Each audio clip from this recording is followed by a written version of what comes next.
Бид хот байгуулах ёстой. Энэ бол зайлшгүй шаардлагатай зүйлийн нэг.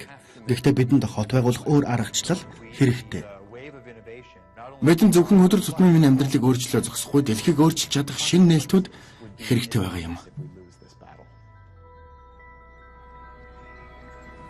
Дэлхий 2050 онд хүн амын тоо 9 тэрбум, авраг том хотууд, эрчим хүчний хэрэглээ 2 дахин өснө. Бид энэнд хэрхэн дасан зогсож чадах вэ?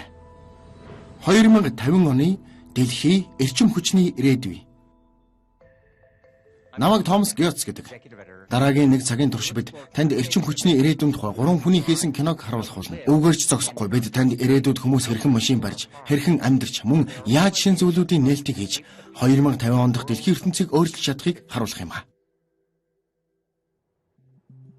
Ирээдүйг түлшээр хангах. Найруулагч Лилибет Фостер. Дэлхийд одоогоор 1 тэрбум гаруй машин тэрэг байгаа. Энэ тоо нь 2050 он гэхэд 2 дахин өсөх төлөвтэй байна. Тэгэхээр машин тэрэгний тоо 2 дахин өсвөл бид энэ машин тэргийг түлшээр хангахын тулд түлш олборлолтоо 2 дахин ихсгэх шаардлагатай гэсэн үг юм. Энэ олон тээврийн хэрэгсэлд бид маш их нөөц баялгаа зарцуулах нь гарцаагүй юм. Бид газар дор нөөц өргөчийг хадгалаад дараа нь машиныхаа түлш уулгаж хэрэглэж байгаа шүү дээ. Энэ маш их нүүрс төрөгчийн давхар эслийг ялгаруулж агаарт цацаж байгаа гэсэн үг. Хэрэв бид энийг багасгаж чадахгүй бол хизээч сэргэн нөх боломжгүй уур амьсгалын өөрчлөлт биднийг хүлээж байгаа. Бидний дараагийн өөрчилж болох шин тээврийн хэрэгслүүдийн талаар маш олон таамаглал дэвшүүлж байгаа л да. Эдгээр таамаглалуудын нэгд нь бид илүү их шингэн түлш ашиглах болно гэсэн байсан. Харин нөгөөд нь бид илүү их цахилгаан ашиглана гэж байсан. Одоогоор ихэнх аж үйлдвэрийн салбарууд шингэн био түлшинд илүү их анхаарлаа төвлөрүүлж байгаа.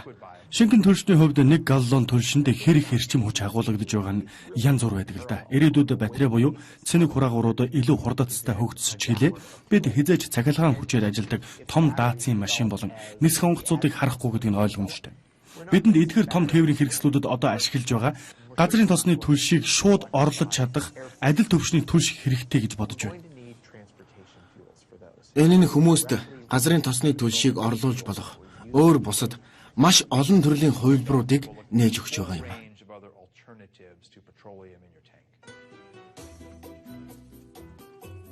1975 оноос хойш Бразил улсад анх этилийн спиртийг түлш болгож худалдаалах болсон. Бидний этилийн спиртийн түлшийг худалдаалж эхлэх үед хинч машинаас ялгарх утааны асуудлын талаар ярьж байгаагүй л дээ. Тэр үед энэ нь тийм ч асуудалтай зүйл байгаагүй. Нэгдүгээрт бидэнд тэр үед газрын тосны хямралаас болж газрын тос худалдаж авах санхүүгийн боломж байгаагүй. Бид гадны улсуудаас газрын тос худалдаж авдаг байсан. Одоо Бразил улсад байгаа тээврийн хэрэгслүүдийн 50% нь этилийн спирттэй байгаа. Бразил улс газрын тосны зарлаа багасгахын тулд маш хүчтэй арга хэмжээг авсан.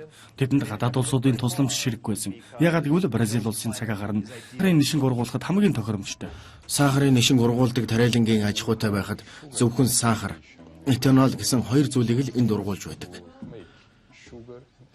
Бид 1955 оноос хойш сахарын тариалангийн бизнесийг хийж эхэлсэн. 30 жилийн өмнө надад илүү их этанол ургуулах санаа төрж байсан юм. Одоо бид 120 мянган куб метрийн талбайд этанол ургуулж байгаа. Бразилд одоогоор 400 гаруй сахарын термийн талбай байдаг юм. Борлуулалт нь 30 сая Америк доллартай тэнцэж байгаа. Энэ тоон жил ирэх тусам өсөж байгаа юм. Хэрв тэднийг хэрхэн этанол гаргаж авдгийг харах юм бол тэд маш их үр бүтээмжтэй ажиллаж чаддаг. Бид бүгд тэднээс суралцах ёстой. Тэд эхлээд сахарын нишинг нунтаглаж, дараа нь сахарыг салхан авч том эсгэлтийн сав руу хийдэг. Энэ сахарыг хөрөнгийн ургамалтай цуг холдог. Ингэж л байгалийн аргаар этанол гаргаж авдаг. Тэд дараад нь ургамлын үндсэн эсгийг этанолтой цуг нэрж халааснаар түлш болгон хувиргадаг. Тэд мөн энэхүү халаасан этанолоо цахилгаан болгон авдаг. Энэний явцад ямар ч нүүрс төрөгчийн давхар эслийг агаарт цацдаггүй. Бразил улс одоогоор өмнө байснаас 40% бага газрын тос ашиглаж байгаа. Гэхдээ Бразил улс дан ганцаараа бүх дэлхийг этанолоор хангаж чадахгүй. Яагаад гэвэл тэд энийг боломжтой болгохын тулд заавал хүнс үйлдвэрлэлээ багасгаж, байгалийн баялаг болох Амазоны газар нутгаас хугаслана гэсэн үг шүү дээ. Энэ бүхэн хангалтгүй газар тариалангийн талбайтай холбоотой гэсэн үг л дээ. Бидний түлшээр хангаж чадах газар нутаг тэдэнд байхгүй.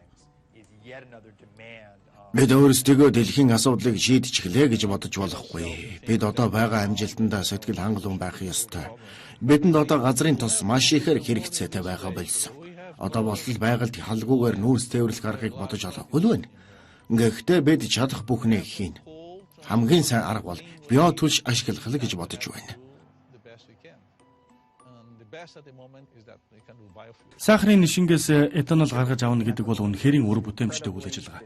Ургуулсан сахараас тэд 7 дахин илүү эрчим хүчийг гаргаж авдаг. Америкийн нэгдсэн улсад бид этанолыг эрдэнэ шишэж гаргаж авдаг. Бид яг л зарцуулсан эд хөрөнгөтэйгөө дүүцгэц эрчим хүчийг эндээс гаргаж авдаг. Тэгэхээр бид тэдэнтэй адил бүтээмжтэй ажиллаж чадахгүй байна гэсэн үг юм.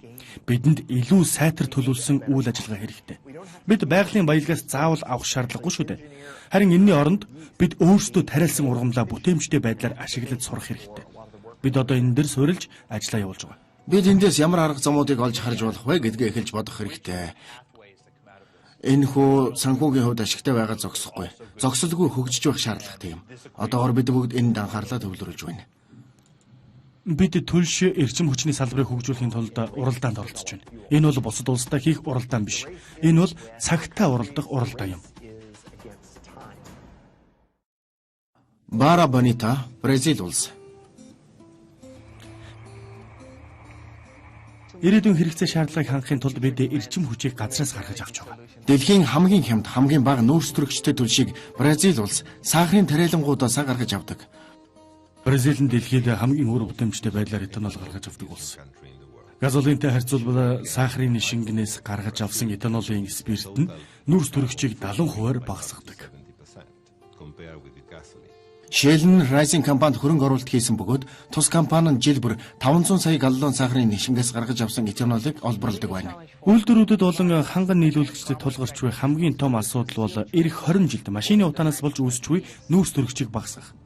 Эх жилүүдэд тээврийн хэрэгслийн хэрэглээ өссөөр л байх болно. Бидний бодож байгаагаар био түлш нь энэний эсрэг авах хамгийн үр нөлөөтэй арга хэмжээ. Ирээдүйд бүхэл төрлийн түлш бидэнд хэрэгтэй байгалийн хийн нүүрс төрөгчд био түлш гэдэг. Энэ бүгдээрээ бидний ирээдүйн тээврийн хэрэгслийг эрчим хүчээр хангахад хэрэгтэй юм.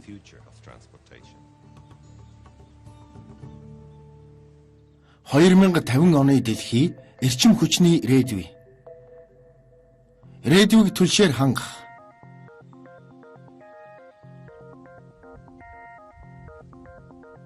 Бразил улс нь өөрт байгаа нөөц баялагийг ашиглаж энийг үр бүтээмжтэй аргаар боловсруулж чадсан. Бид энийг эхний үеийн био түлш гэж нэрлэж байгаа. Одоо дэлхийд даяар 2 дахь үеийн био түлшийг гаргаж авахар маш олон лабораториудыг ажиллуулж судалгаа хийлгэж байгаа. Жишээ нь эслэг материал болон тарианаас био түлш гаргаж авах гэж үзэж байгаа. Эдгээр шинэ нээлтүүдийг Америкийн нэгдсэн улсад хийж байна. Хэдэн зууны турш бид хөрөнгөний ургамлыг глюкоз болгон дарс болон шар хайрыг гаргаж авсаар ирсэн шүү дээ. Бид яг л энэтэй адил процессор глюкозыг хөрөнгөний ургамал дуусгаж түлш эм болон химийн бодис гаргаж авч байгаа. Бид энийг синтетик биологи гэж нэрлэдэг. Намайг энэ салбарт ажиллаж эхлэх үед маш олон хамтран ажиллагсад маань чи үнэхээр агуу ажил хийж байна. Гэхдээ энийг хэн ашиглах юм бэ гэхэд нь би хэнд хамаатай юм бэ гэж хэлж байсан. Хомхоо өвчин маш том асуудал юм. Энэ өвчнөөс олж сая хүмүүс өгдөг. Эдгээр өвчнөөр өвчлөхсдийн ихэнх нь 5-аас доош настай хүүхдүүд байдаг. Бид энэхүү судалгаагаа ашиглан хомхоо өвчний эсрэг хэрэглэх артемисын хэмээх эмийг гарган авсан. Энэхүү эмийг ургамлаас гарган авч байгаа. Гэхдээ хөгжиж буй орнуудад энэхүү эм нь хэтэрхий үнэтэй байгаа. Тийм учраас манай лабораторид бид бага хэмжээгээр артемисын үйлдвэрлэх аргыг судалж байгаа. Энэхүү бүтээгдэхүүнийг бэлэн болонгууд нь бид өмнө байсан үнээс маш хямд үнээр зах зээлд ханган нийлүүлэх болно. Хомхоо өвчний эсрэг эмэнд нүүрс төрөгч ихээр агуулгаддаг. Энэ дизель түлштэй маш олон талаараа төстэй. Бид энээс түлш гаргаж авч болох юм байна гэж бодсон юм. Бид микробд нь хэдхэн өөрчлөлт гаргаад түлш боловсруулж болох микро болгон хувиргаж болох юм байна гэдгийг мэдэж авсан. Глюкоз нь бидний шинэ газрын тос болно гэж бодох юм бол бидэнд глюкоз гаргаж авах их үүсвэр хэрэгтэй шүү дээ. Тэгэхээр бидний хайж байгаа тармил ургамал бол шар будааны ургамал. Энэ бол манай газар нутагт байгалаараа ургаж байдаг ургамлуудын нэг шүү дээ. Тэгэхээр бид энээс эрчим хүч гаргаж авдаг ферм барьж болно гэсэн үг. Нэг тулгамдж байгаа асуудал нь сахарын машин шиг бид энээс сахарыг нь салгаж авах тун төвөгтэй байгаа юм. Тэгэхээр бид энд урдчлан боловсруулах процессыг ашиглаж байгаа. Ингэснээр бид глюкозыг ургамлаас нь салган авч хөрөнгийн ургамалд уусган нүүрс төрөгч гаргаж авч болох юм. Ургамал нь сахарыг өөртөө шингээж дараа нь бидэнд өндөр энергитэй молекулыг ялгаруулж өгдөг. Эдгээр нь дээш хөвж гарч ирдэг учраас бид энийг хавж аваад өөр савнд хийгтэл болох юм. Гэхдээ жижиг туршилтын нарийн шилнээс 1 сая галлон савлуу шилжихэд маш их хөдөлмөр шаардах болно шүү дээ. Бидэнд нэлээдгүй их хугацаа шаардлагатай. Гэхдээ бидний одоо нээсэн нээлтүүд 10 жилийн дараа хэрэглэгдэж эхлэх нь гарцаагүй зүйл.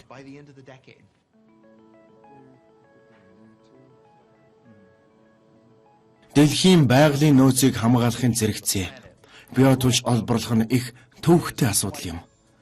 Хүнсэнд ашиглаж болохгүй маш олон таримл ургамал байдаг. Эднийг хэрэгцээтэй байдлаар ашиглаж эхлэх нь шинжлэх ухааны талын асуудлыг шийдэж чадаж байгаач шин төлж гаргаж авахын тулд хэрэглэх газар тариалангийн талбайнууд нь илүү их төвөгтэй асуудал болоод байгаа юм. Энэ л бидний хамгийн чухал асуудал. Нарны гэрэл нүүрс төрөгч хоёрыг ашиглан түлш гаргаж авч байна гэж төсөөлөд үзтээ. Энд мөн нэг ч зүйл тарих шаардлагагүй гэд бас төсөөл. Калифорни мужи, Лос Анжелес хот. Синтетик биологчид ургамлаар хизээч өмнө байгаагүй зүйлсийг хийх гэж байна.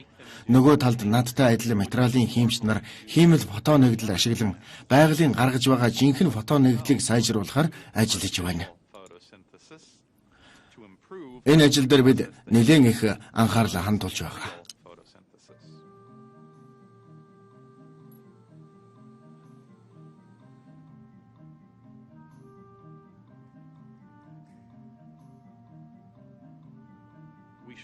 Бид ургамал болон нарны гэрэл ашиглаж түлш гаргаж авч байгаа аргачлалыг дагахын зэрэгцээ энийг илүү амарчлах аргыг хайж олох хэрэгтэй. Бидэнд яг хэрэгтэй зүйл бол нарны туяаг шингээж чадах гэрэл шингээгч бас төмөр болон никел зэрэг хурдсгуур хэрэгтэй юм. Гэрэлд мэдрэмтгий материалаас ус төрөгч ялгарч байна гэдэг нь хагас дамжуулагч усан дах ус төрөгч болон нүүрс төрөгчийг салгаж байна гэсэн үг юм.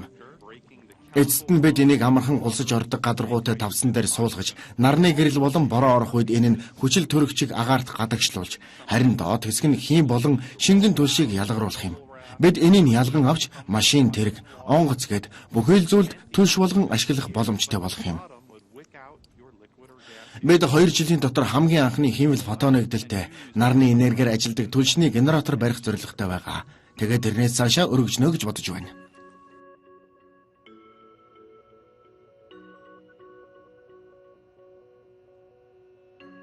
Ирээдүг бүрэн таамаглахад хэцүү л дээ. Гэхдээ миний хувьд цахилгаан тээврийн хэрэгсэл маш хамгийн зөв шийдэл гэж бодож байна. Цөмийн энергиэр ажилладаг нисэх хонгоц болон нам дор нисдэг жижиг нисэх хонгоцны загваруудаж гарсаар байгаа шүү дээ.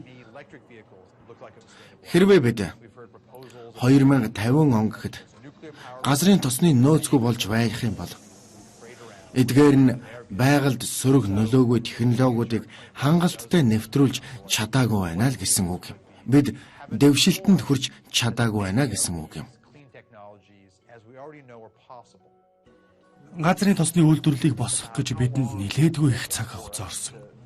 Энийг нэг шөнийн дотор өөрчлөх боломжгүй шүү дээ. Мэдээж бид энэ дээр 30 жилийн өмнөөс л ажиллаж эхлэх ёстой байсан бахал та. Гэхдээ бид ингэж чадаагүй учраас одоо энийг нөхөж хийх гэж л оролдож байна.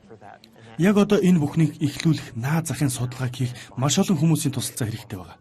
Бидэнд хийх ажил маш их байгаач бид нэг л өдөр энийг амжилттай хийж чадна гэж бүрэн итгэлтэй байна.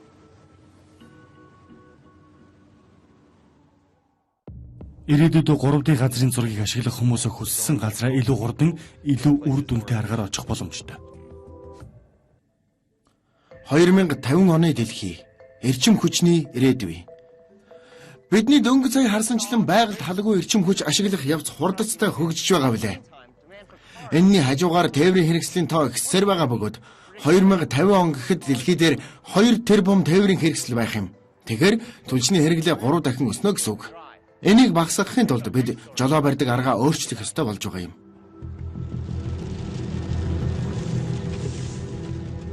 Анх автомашиныг бүтээсний дараа бид энийг нийгэмд тохиолдсон хамгийн эерэг нээлтүүдийн нэг болсон гэж бодож байсан шүү дээ. Удахгүй бидний ажилдаа хэрхэн явдаг байдал өөрчлөгдсөн. Бид илүү хол газар амьдарч, илүү ихийг амжуулдаг болсон. Бүхий л зүйл сайжирч байгаа мэт санагдаж байсан. Харин удалгүй зам төвжирлээс олж бид машинда маш олон цагийг өнгөрүүлэх болсон. Ийм удаан хугацаагаар машинд зогсон байдалтай байна гэдэг нь түншийг маш үр бүтээлгүй байдлаар ашиглаж байна гэсэн үг юм. Заримдаа хүссэн газар тань ойртуулахаас илүү таныг хүссэн газараас тань холдуулж байдаг шүү дээ. Энд ялгаа гардаг. Дунджаар Америк иргэд жилдээ 300 цагийг машиндаа өнгөрүүлдэг байна. Эндээс 38 цагийг машины төвжирэлд өнгөрүүлдэг. Зөвхөн Америк нэгдсэн улсад л гэхэд 1 тэрбум гаруй Америк доллартай тэнцэх шатхууныг замын бөглөрт зарцуулдаг байна. Замын бөглөрлөөс үүдсэн үр ашиггүй байдал нь санхүүгийн хувьд төдийгүй хувь хүний хувьд ч ихэнхэн ганц хохирлыг авчирдаг юм. Дерек Шейн болон Крамен Вайт нарын түүх өнөө үед тийм ч юргасан санагдах байлжээ. Дерек цаг 30 минутын зайд байдаг Иллиной мужийн Варен хотод ажилладаг. Ихэвчлэн 6:30-д ажиллаа тараад 8 ихэд гэртээ ирдэг дээ.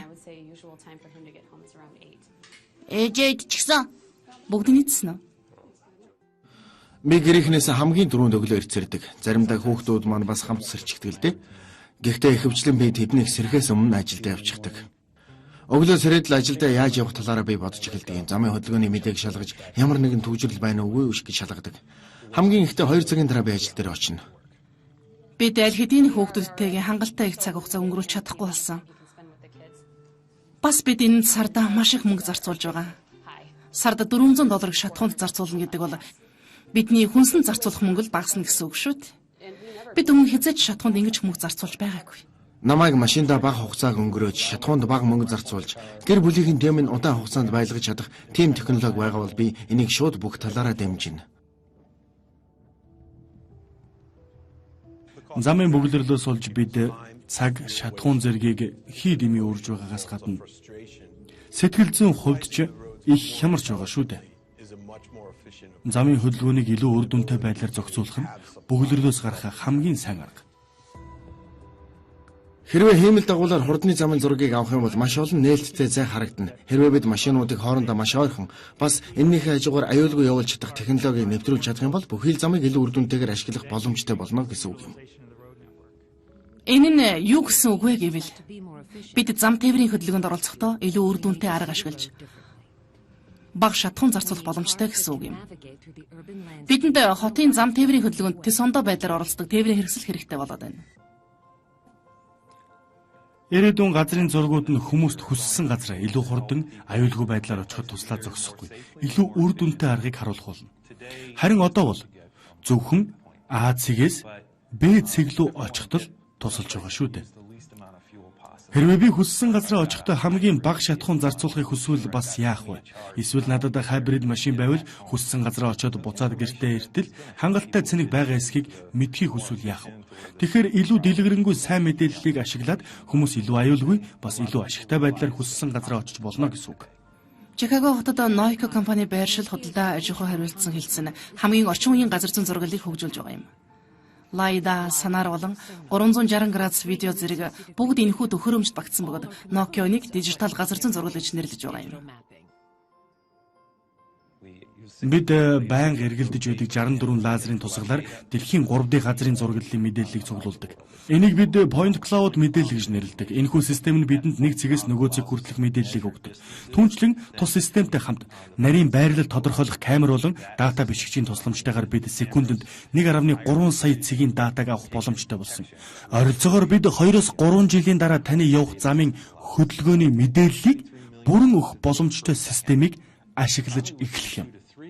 Жишээ надад хүссэн газраа очих 5 замын сонголт байлаа гэж бодоход гэрлэн дохио болон замын бөглөрлөгээд бүхий л мэдээллээс хамаарад надад хамгийн сайн замыг сонгож өгнө гэсэн үг юм л та. taken into consideration to make sure I've got the best route. Одоо сайжирсан газар зүйн зураглал, байр зүйн зураглал, дэд бүцэц болон нягтас сууршил зэрэг нь хоорондоо хэрхэн зохицох асуудал ганц бидэнд үлдээд байгаа юм а. Бас нэгэн үр дүнтэй замын хөдөлгөөн зохицуулах арга нь өөрийгөө жолооддог машин зохион бүтээх юм. Жолоочгүй тээврийн хэрэгслийн технологи нь бидний зам тээврийн дэд бүтцэд хамгийн хүчтэй нөлөөлж чадах үр дүнтэй зохион бүтээл юм. Жолооны ард хүн суулгахгүй болгосноор хурд хэтрүүлэх, эгнээгээ хэд олон удаа солих, гинт зам нийлэх гээд маш олон алдаанаас ангижирч болох юм. Жолоочгүй машиныг шинжлэгдсэн 3D газрын зургийн системтэй нэгтгэснээр бид илүү аюулгүй бас эрчим хүчний хэмнэлтэйгээр хүссэн газраа машинаар очдог болох юм. Энэ төрлийн орчин үеийн машиныг яг одоо Scania хэмээх Шведийн ачааны тэргийн компанид үйлдвэрлэж байгаа юм а. Бид зам тээврийн асуудлуудад тээврийн хэрэгслүүдэд ухаалаг 3D зургийг суулгаснаар шийдэж болох юм. Зам тээврийн хөдөлгөөний мэдээллийг машинд өгснөөр эдгээр машинууд нь хоорондоо мэдээлэл дамжуулж сүлжээнд мэдээлэлтэй болно гэсэн үг. Удахгүй бид жинхэнэ жолоочгүй машинуудтай болно.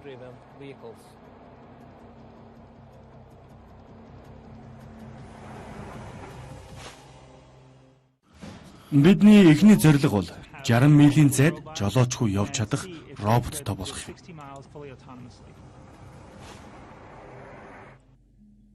Австрали улс Мельбурн. Миний нэрийг Хелен Тейлор гэдэг. Миний нөхөр Джон бид хоёр шатхуун хэмнэлтийн талаар маш их сонирхолтой л да. Тейлорийнх нь 43 удаагийн шатхуун хэмнэх жолоодлогоор дэлхийн дээд амжилтыг тогтоогод байгаа юм.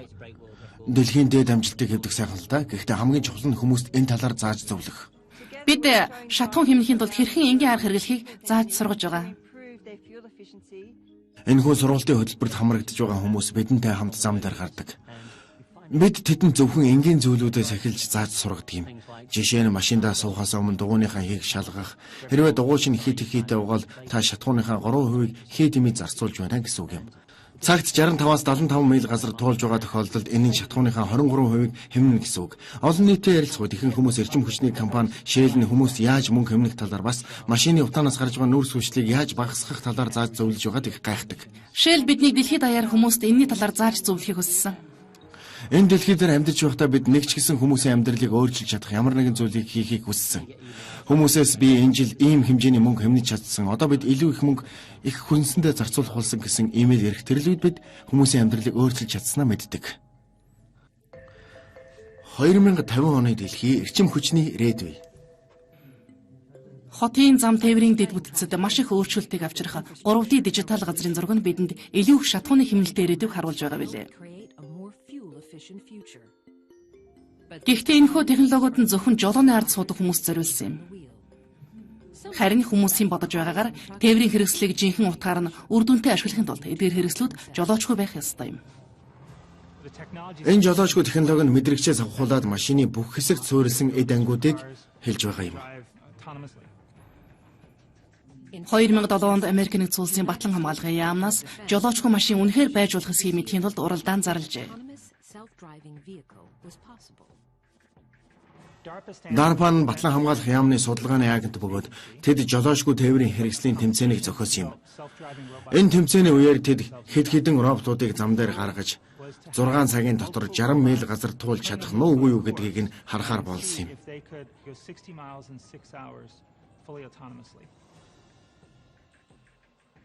Жолоо барих нь бидний өдөр болгон хийдэг хамгийн төвөгтэй зүйлүүдийн нэг билээ.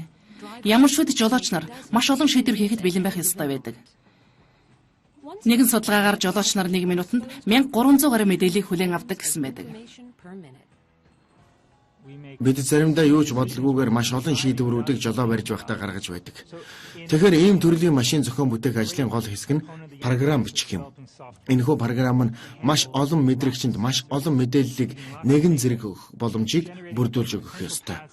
Бас тус тээврийн хэрэгсэл дагах боломжтой замыг гаргаж өгөх ёстой. Мөн роботонд ирээдүг таамаглаж хэлэх чадвар байхгүй ч гэсэн өмнө нь байгаа мэдээллээс үндэслэн тэд илүү аюулгүй замыг сонгож явах чадвартай байх юм. Энэхүү програм нь машины дараагийн үйлдэл болгоныг хянаж байх ёстой.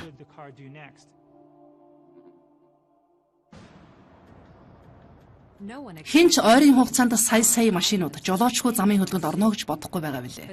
Гэхдээ энэхүү ирээдүйн тээврийн хэрэгслийг зохион бүтээх газрууд олшилсоор байгаамаа. Бид одоо Стокгольм хотын Сканиагийн туршилтын зам дээр зогсож байна. Энэхүү зам нь энгийн хурдны зам шиг харагдаж байгаа ч бид энд зөвхөн өөрсдийн туршилтыг хийдэг. Scania компани нь одоогоор өөрийн орчин үеийн урт ачааны машинуудын туршилтыг хийж байгаа юм. Тус машинын дуу машины локатор арадар болон ухаалаг газар зүйн зургалыг ашигладаг байна. Түүнчлэн тус машин шатхуун зарцуулдаг маш ихээр багасгах зорилтойгоор бүтээгдэжээ. Бид аэродинамик эсэргүүцлийг багасгахын тулд ачааны машинуудыг нэг игнэ болгон хооронд нь ойрхон явуулж үзсэн. Энийг хянахын тулд бидэнд бусад машинуудыг хаана байгааг байнга мэдэх шаардлага гарч ирж байгаа юм. Тэдний хурд, байрлал зэрэг нь маш чухал. Урд байгаа машинтайгаа жолоочгүй үед ойрхон явна гэдэг бол маш нарийн хяналтыг шаарддаг зүйл.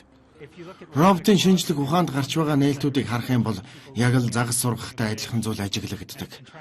Байгалийн бидэнд харуулсан нэг зүйл бол хамтын ажиллагаагаар илүү их баялагийг өр бүтээлтэй аргаар ашиглах явдал юм. Францын дугуйн спортын тэмцээнийг авч үзэх юм бол тэд нэг игнэ баг болж аэродинамик эсэргүүцлийг багасгадаг шүү дээ. Тэд зүгээр л зугаатай бас тэмцээнд уралдаж байгаа учраас нэг нэгнийхээ араас ойрхон явж байгаа биш юм. Урд байгаа хүнийхээ араас явах нь аэродинамик эсэргүүцлийг багасгадаг учраас л тэд энийг хийж байдаг юм.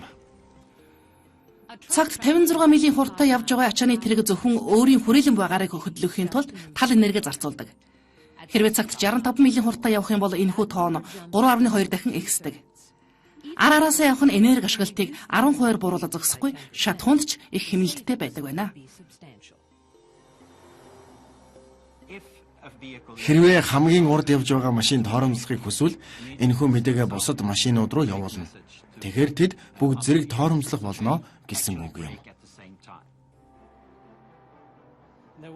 Бид энийг автомат системийн тусламжтайгаар хийдэг.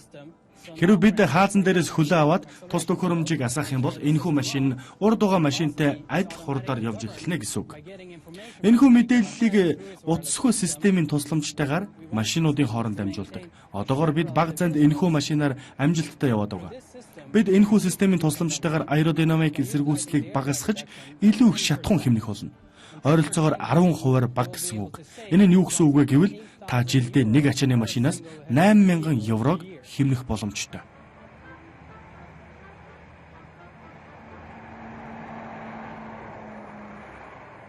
Америкийн хурдны замуудаар жолоочгүй машин явж эхлэх нь хараахан болоог байгаа хэдий ч энэхүү машинд ашиглагдах технологиуд нь аль хэдийн бидний амьдралыг сайжруулад эхэлсэн байна. Одоо энэ цасны багван хүүхдүүд унтна үсттэй. Чи өдөр болгон уншуулах номнуудаа сонгодгоо. Би уншуулгыг хүссэн номнуудаа хаяал сонгодог. За. Хэрвээ бид ирээдүйрөө харах юм бол энэхүү системүүд нь бидний амьдралыг сайжруулж илүү аюулгүй, бага өртөгтэй, мөн үр дүнтэй цагийг өнгөрүүлэхэд туслах болно.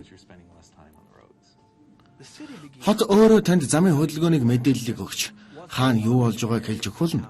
Удалгүй машин нь маш том экосистемийн нэг хэсэг болсон байх болно. Бид машинтайгаа яаж хамт ажиллаж байгааг, дэд бүтцэд яаж нөлөөлж байгааг харж болно. Бас жолооч бидж илүү ухаалгаар хүссэн газар очдог болно. Удахгүй замын хөдөлгөөн бидний төсөөлж байгаагүйгээр өөрчлөгдөнө. Тэнд хичнээн их мөнгө, хичнээн их газрын тос байлаач гэсэн хүн болгон өөр зүг рүү тэмүүлэх болно.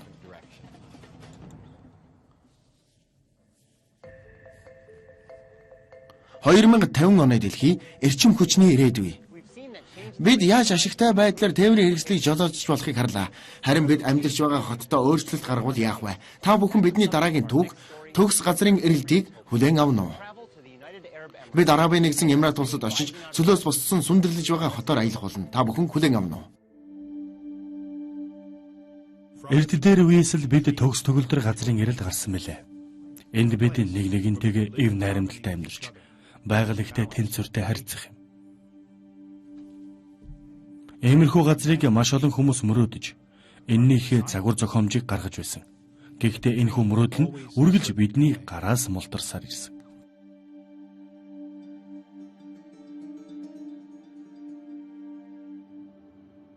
Бид тэднийг Арабын цөлд Абу Дабигийн ойролцоо Маздар хэмээх шинэ хотыг бүтээн байгуулж байгааг сонслоо. Энэ нь төгс газарт тохиромжгүй байрлал мэт санагдаж байсан ч би энийг өөрийн нүдээр харахыг хүссэн юм.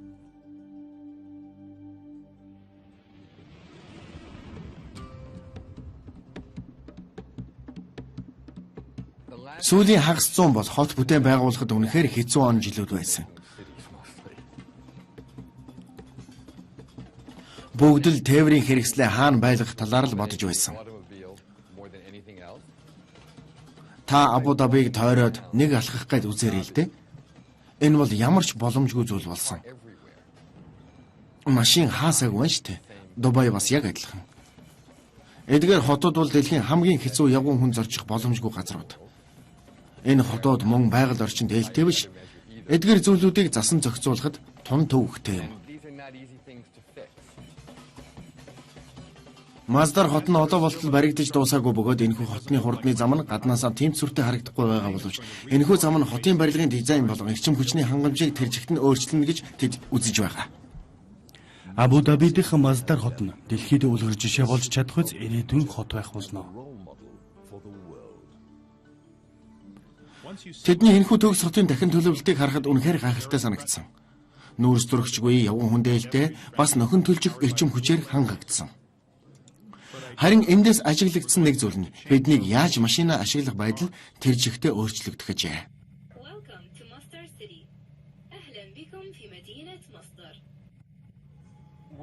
Бид яг одоо Маздар хотын цахилгаан тээврийн хэрэгслээр явж байна. Анх удаага энийг харахад ч итгэмээргүй байна. Бид хаашаа явж байгаа юм бэ гэдэл. Постер компани архитекторчдын хийсэн эхний зүйл бол бүхий л тээврийн хэрэгслүүдийг газар дор байрлуулах байсан юм. Ингэснээр Маздар хотын гудамжинд нэг ч машин тэрэг байхгүй болох юм. Энэхүү хот нь надад эртний үеийн хотуудыг санагдуулж байсан бөгөөд хотын загвар дизайныг эртний араб тосгоноос авсан ажээ. Ирээдүрөө тэмүүлэхийн тулд өнгөрсөн лөө эргэж харж байгаа мэт санагдаж. Хамгийн энгийн санаал үнэхээр том нөлөө үзүүлж байгааг эндээс харж болох юм. Энэ бол явган хүнд зориулсан хэсэг. Энд ямар ч машин тэрэг байхгүй. Энэ нь бидэнд гудамжаа илүү нарийнхан болгож, сэрүүн салхи салхилуулах, мөн нарны сүудрийг ашиглах боломжийг олгож өгнө. Энэ хотын барилгуудын бүхий л хэсэг нь машин тэрэгнээ бос хүний хэмжээд зориулагдаж хийгдсэн. Явган хүний гудамжнаас дээш 7 метрт гарахтал сэрүүн салхи салхилж байна. Одоо бидний харж байгаа энэхүү тагтан дээр бидний эртний үеийн арабын хий уулзыг орчин үеийн дизайнтай хослуулсан загварыг харж байна. Бидний байнга зайлсхийх ёстой зүйл бол шилэн дээр тусах нарны шууд тусгал.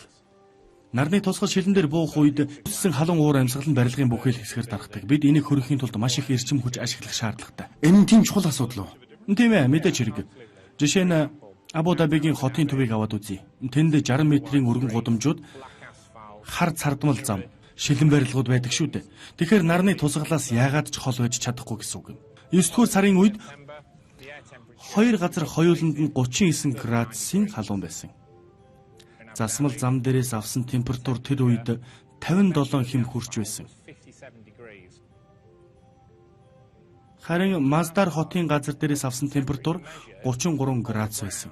Тэгэхээр бид агарын температурыг бууруулж чадсан байна гэсэн үг юм. Бид хамгийн бага өртгөр хамгийн их зүйлийг хийх гэж үзэж байгаа. Энэхүү энгийн дизайны өөрчлөлт нь агааржуулалтын зардлыг 60% бууруулж чаджээ. Түүнчлэн энэхүү газар нь техник технологийн хувьд ч илүү хөгжсөн газар юм. Дээврийн хавтан нь сүүдэртэй байлгахаас гадна нарны эрчим хүч хадгалж, цахилгаан гаргаж авдаг байна. Тус хотын ханнууд нь шилэн бэхэлгээтэй бетонуудаар баригджээ. Цөлөөс авсан элсээр л баригдсан гэсэн үг. Энд байгаа бүхэл зүйлс эрчим хүчийг хэмнэн зөв зөвтэй зарцуулагдахад зориулагджээ. Маздар нь цоошин чанарын системийг бий болгосон. Энэ нь хичнээн их мөнгөтэйч бай. Хичнээн их газрын тостойч байлаа гэсэн хүн болгон өөр зүйл хүсдгийг нотолж харуулж байгаа гэсэн үг юм. Дэлхийн өнцөг булан бүрт байгаа бүхий л хотууд юу ч үгүй газраас босч сүндэрлсэн. Хэдхэн жилийн өмнө энд жижигхэн суурингууд болон цөлөөс өөр юу ч байгаагүй. Тэгээд энэ их мөнгө, Энэ их газрын тосны дараа гэнтэл хаанаас ч юм маш олон хотууд баригдаж эхэлсэн шүү дээ. Гэхдээ бүгд л барууны загвар зохион бүтээмжийн дагуу баригдсан. Энэ нь аль хэдийн хугацаанд дууссан загвар дизайн байсан. 20 дугаар зууны авто тээвэр дээр суурилсан эрчим хүч их зарцуулдаг хотын загвар л гэсэн үг.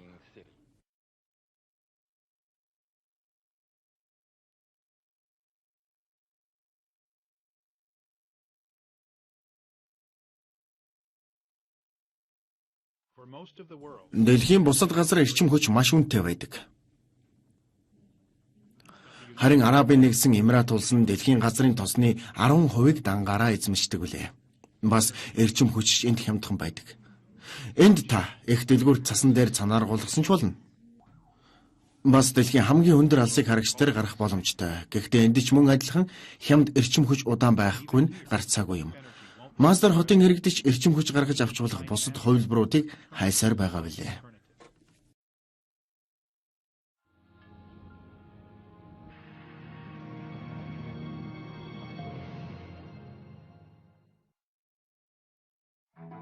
Хагийн хот Нидерланд улс. Эрчим хүчний зарцуулалтын талаар ярьж байгаа бол бид дэлхий 2050 онд хэрэг эрчим хүч ашиглах вэ гэдгийг мэдэх хэрэгтэй. Shell компани эрсдлийн багийнхан ирээдүйн эрчим хүчний талаар судалгаа хийхээр төрөл бүрийн мэргэжилтнүүдийг цуглуулж чаджээ. Эрсдлийн багт маш өргөн хүрээнд төсөөлөн бодох чадвартай хүмүүс байдаг л гэж хэлэх байна. Манай багт улс төр судлаач, эдийн засагч, мөн геополитикийн мэргэжилтнүүд байгаа. Бид өөрсдийн хүрээлэн буй орчны нарийн төвөгтэй байдлыг илүү энгийн болгох гэж үзсэн юм. Эрсдлийн багийнхан хотын хөгжлийн талаар маш олон зүйлүүдийг хийж байгаа. Одоогийн төлөвлөлтөөр 2050 он гэхэд дэлхийн хүн амын 75% нь хотод амьдрах юм. Ирэх хэдэн 10 жилд маш олон том хотууд байгуулагдах болно. 1 сая хүн амтай хот 7 хоног бүрэл сүндэрлэн босч байх болно гэсэн үг юм.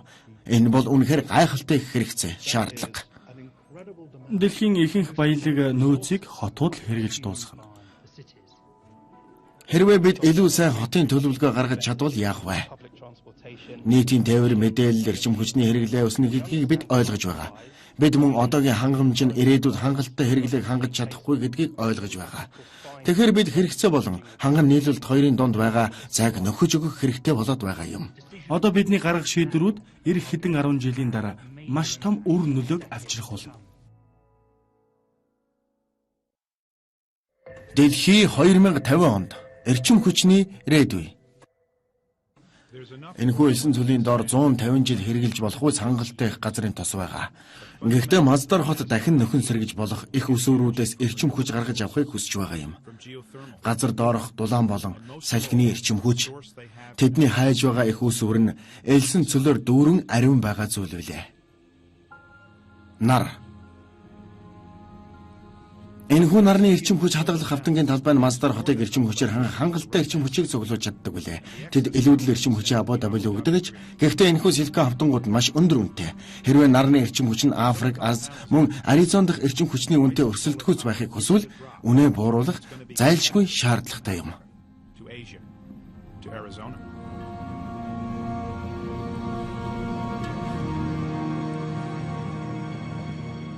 Ирээдүйд Маздар хот өөрийн нэртэй нарны эрчим хүч хадаглагч самхагаас авахар төлөвлөж байгаа юм.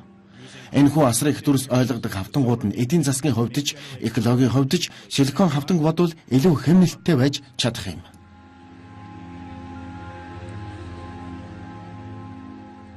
Энэхүү толинууд нь нарны тусгалыг цамхаг руу ойлгодог бөгөөд энэ нь дараа нь нэг цэгт доошоо төвлөрдөг ажээ.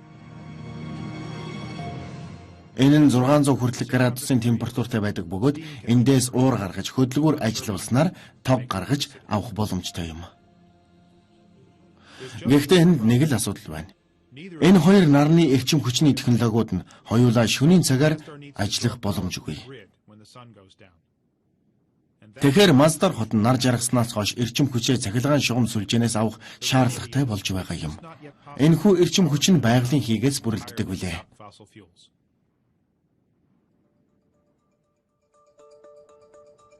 Тэгэхээр одоогоор Маздар хотыг бүр мөсөн төлж зарцуулахгүйгээр эрчим хүчээр хангах боломжгүй байгаа юм.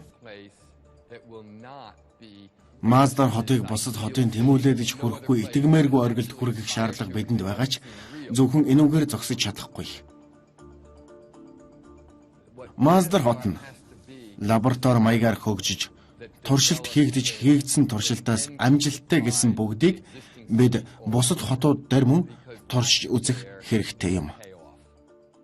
Ингэж байж л бид энэ хотыг байгуулсныхаа ашгийг хүртэнэ. Зөвхөн энэ хот дан ганцаараа сүндэрлээд ямар ч ашиг байхгүй. Одоогоор зөвхөн нэг дэлгүүрийн 2 ресторан, нэг банк болон хэдэн зуун оюутан сурагчдал энэ газар амьдарч байгаа. Мөн Маздар нь яг хотын үүрэг хариуцлагыг баригдаж дуусныхаа дараа хүлээж чадах эсхийг хэлэхэд хэтэрхий эрт байна. Гэхдээ тэд маш их амжилтанд богино хугацаанд хүрч чадсан. Тэд нүүрс төрөгчгүй нөхөн сэргээгдэх боломжтой эрчим хүчийг ашигладаг орчинг бүрдүүлж чадсан юм. Энд ашигласан аргачлал нь хаа сайгүй ашиглагдах боломжгүй юм а.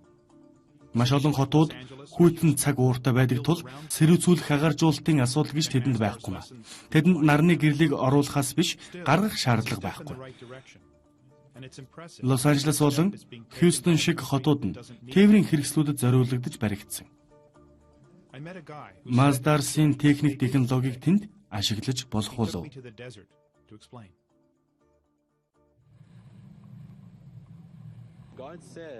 Үүндээ тэд эхний алхмыг хийх хэрэгтэй байсан гэж хэлсэн залуутай би уулзсан юм а. Тэр надад энийг тайлбарлахын тулд элсэн цөл рүү авч явсан юм.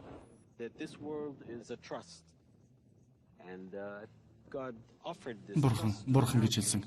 Бурхан дэлхийн ертөнцийн талаар ярьдаг. Тэр энэ дэлхийн ертөнц итгэлцэл дээр тогтдог гэж хэлсэн. Энэхүү итгэлцлийг Бурхан газар шороо агаар тэнгэрд өгсөн. Харин бүгд тэрний итгэлцлийг авахыг хүсээг байж. Харин энэхүү итгэлцлийг хүн хүсэл эрмэлзэлтэй сониуч зантаа учир хүлээн зөвшөөрсөн байна. Энийг хүлээн зөвшөөрнө гэдэг нь маш их үүрэг хариуцлагыг үүрнэ гэсэн үг.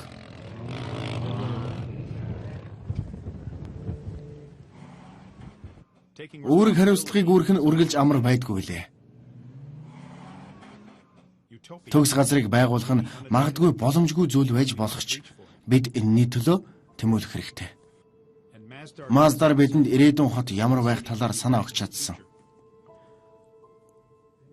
Ирээдүйн хотод Маздартай адил харагдахгүй ч нэг л санаа бодлын дор баригдах болно. Энэ нь эрчим хүч юм. Энийг хаанаас авах вэ? Яаж хэрэглэх вэ? Сүүлийн жилүүдэд бид маш олон ирээдүйн хотуудыг барьсан. Бид ийм аргачлалаар хотууд бариад байж болохгүй. Гэхдээ өмнө нь барьж байсан аргачлалаараа барьж болохгүй гэдэг нь бид дахин ирээдүйд хот барьж болохгүй гэсэн үг биш шүү дээ. Үнэн хэрэгтээ бид зайлшгүй хот байгуулах шаардлагатай болно. Энэ бол хүн төрлөختний соёл иргэншлийн чухал нэгэн хэсэг шүү дээ. Тэгэхээр бид хот дахин байгуулсаар байх болно. Гэхдээ бид энийг өөр арга ашиглаж байгуулах ёстой.